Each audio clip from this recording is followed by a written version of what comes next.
All right, guys, now we're going to run through some quick hits, a couple headlines I want to touch on and react to quickly. Up first, the Oscars happened last night, and of course, there had to be a little bit of performative wokeness. They decided to open up the show with a land acknowledgement. Take a listen.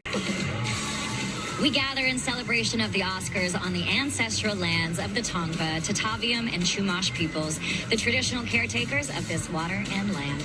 We honor and pay our respects to indigenous communities here and around the world. I've said it before, and I'll say it again. Give it back or shut the f*** up. Like, I cannot be the only one who finds this so incredibly obnoxious. You're gathered in your glitz and glam as celebrities and multimillionaires to celebrate yourselves and your amazing accomplishments, and yet you have to open up with this performative virtue signaling that literally helps no one, does nothing to help indigenous people or Native American people in any way. It just acknowledges the fact that the land used to belong to someone else, which, by the way, is basically true for all land anywhere. That before the very recent history, land was just taken and wars were fought and people were conquered. And is it good or moral? No, but it's the way of the world. And it's not some special thing that is only true for Native American lands. Like, try doing one of these in Europe, where the borders have been rewritten so many times.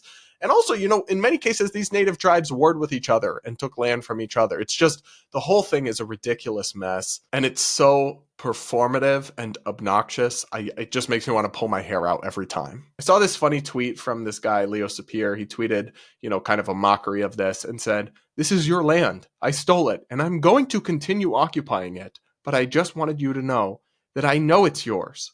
I think that will make you feel better and respect me more." It really is that dumb. And I thought they were over this. I thought they learned, but they never learn, do they? They never learn. Up next, a proposed California law would take away the right to defend your home from an intruder. Take a listen to some local news coverage. AB 1333 was introduced last week by Assemblyman Rick Chavez-Zabur from Los Angeles. The bill seeks to eliminate certain circumstances under which homicide is justifiable, including home defense. Many law enforcement officials have come out criticizing the proposed legislation.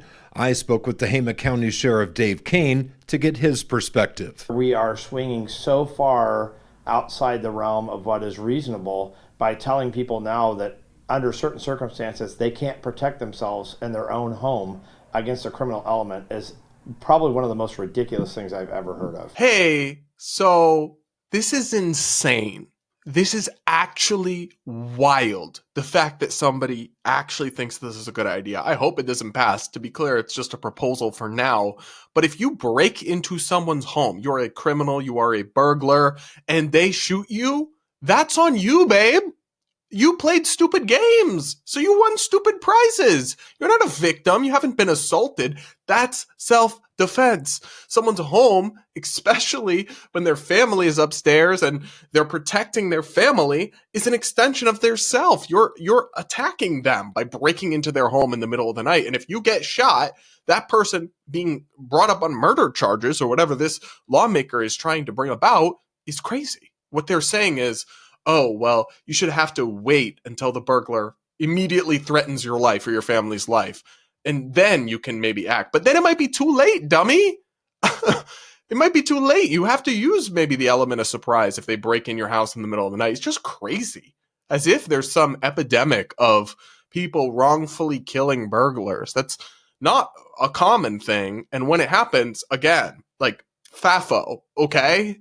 Like, why is this a social problem a lawmaker is trying to erode? Clearly, what they're telling you is very simple. They don't believe you have a right to self-defense. They are slowly chipping away at your right to own guns and use guns to defend yourself, even in your own home. And that terrifies me. And frankly, I think a lot of Americans would find it absolutely insane. Up next, a Republican congressman just floated an idea to put Donald Trump on the $100 bill. He said, "Screw you, Ben Franklin." Fox News reports a House GOP lawmaker is unveiling legislation on Monday to memorialize President Donald Trump on U.S. currency.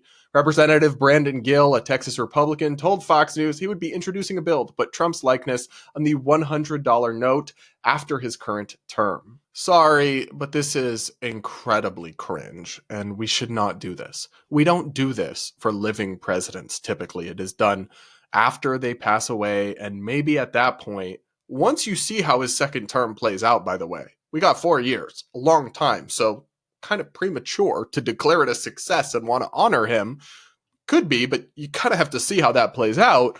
And then maybe down the line, you could revisit doing something like this. But in the moment, it just gives notice me daddy vibes from some very new congressmen.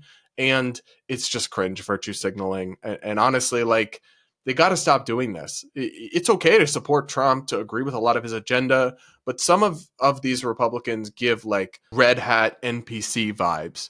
You don't have to simp this hard for him, okay? You'll survive without doing this. It is kind of an embarrassing look, if you ask me. Up next, we got another wild statement from, at this point, one of Congress's craziest members, far-left Democrat Jasmine Crockett. Take a listen to what she just said about Trump. It's actually wild. So, unfortunately, we have someone that is occupying the White House, and as far as I'm concerned, he is an enemy to the United States. He swore an oath just like the rest of us. But right now, when you are literally putting us at risk, all because of what? Because you want to convince your followers that you should be a dictator too, that you should never leave the White House because you don't believe that elections should take place. I don't really understand what is going on, and I don't know what it's going to take to get people to wake up. So only one part of this is true, by the way. The part where she says, I don't understand. That is clear, love. That is incredibly clear that you don't understand anything. Trump is not occupying the White House. He was elected to it. So first off, from the democracy people, the preserving democracy people, to be misleadingly framing that like that is already quite something. But then to declare Trump an enemy of the state, basically a traitor, because you disagree with how he's handling the negotiations with Zelensky and Putin, is unhinged and also irresponsible in a time when he's faced multiple assassination attempts. To be telling millions of people, diehard progressives, he's an enemy to the state. You're suggesting, I think you can guess what a few people out there, how they might interpret how they should respond to that. Now, ultimately, that's still on them, but like elected officials left and right do have some responsibility to think about how their words may be interpreted by extreme people out there. And this kind of rhetoric really ratchets things up. To be fair, like Trump, Republicans, they say wild stuff too, and I call them out for it. But this is not helpful. This is not remotely reasonable. It's not even really coherent. And yet Democrats are rallying around this woman, Jasmine Crockett, as if she's like their new star and they think she's just doing amazing. She is a gift that keeps on giving to Republicans because she's so extreme, so crazy, and so ill-informed. And if they really want to double down and make her the new face of their party, they better get used to losing.